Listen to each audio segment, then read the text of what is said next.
I thank the ranking member and the leader for putting this together today. I served in Afghanistan in 2014 and 15, just prior to being elected to Congress. My job there was as a foreign military sales officer, so I was on the front lines of acquiring the equipment that the Americans provided and turned over to the Afghan army and the Afghan police.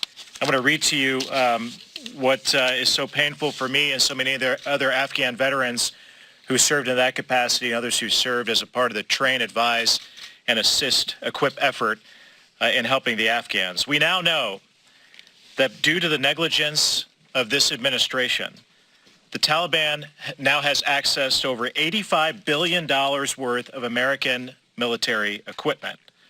That includes 75,000 vehicles, over 200 airplanes and helicopters, over 600,000 small arms and light weapons.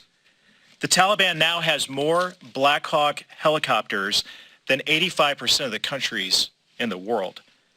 But they don't just have weapons. They also have night vision goggles, body armor, medical supplies, and unbelievably, unfathomable to me and so many others, is that the Taliban now has biometric devices which have the fingerprints, eye scans, and the biographical information of the Afghans who helped us over the last 20 years. And here's what we just learned again in the briefing that we just walked out of, is this administration still has no plan to get this military equipment or these supplies back. Instead, it's all fallen into the hands of the Taliban. There's still no plan to account for what has happened to these weapons.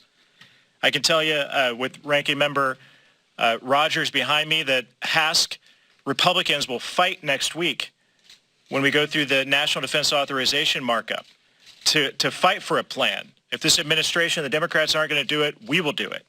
We will demand a plan to account for all of this military equipment. But here's what I'm concerned about even more than the Taliban acquiring these weapons.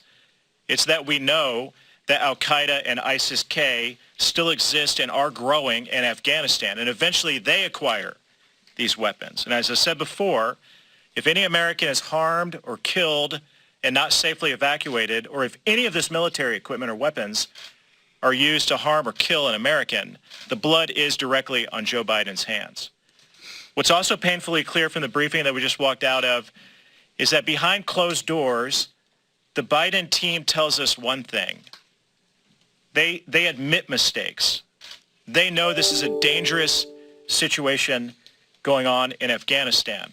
And President Biden tells us something different. He tells us that everything's okay, that it's under control. So either Joe Biden is lying to us or he's not in touch with the team that just briefed us in the room.